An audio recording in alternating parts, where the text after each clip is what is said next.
Bonjour à tous, je vous parle aujourd'hui du grand monstre de la peinture au XXe siècle, celui qu'on considère parfois comme l'artiste le plus important de l'art moderne, à savoir, son petit nom c'est Pablo Picasso bien sûr.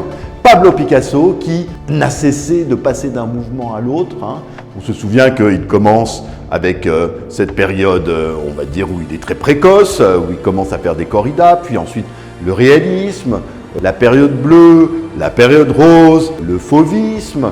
Nous avons bien entendu l'invention du cubisme avec Georges Braque, puis le surréalisme, puis il va comme ça décliner, notamment à travers Guernica, qui réunit un petit peu toutes ces expérimentations jusqu'à évidemment la période de maturité et ce qu'on appelle le late Picasso qui va d'une certaine façon être précurseur de la peinture contemporaine.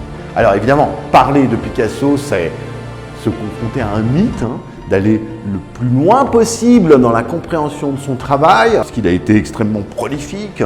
On va parler forcément aussi des femmes de Picasso, de son rapport un peu machiste, complexe. Ça va être un véritable voyage picaresque, on va dire.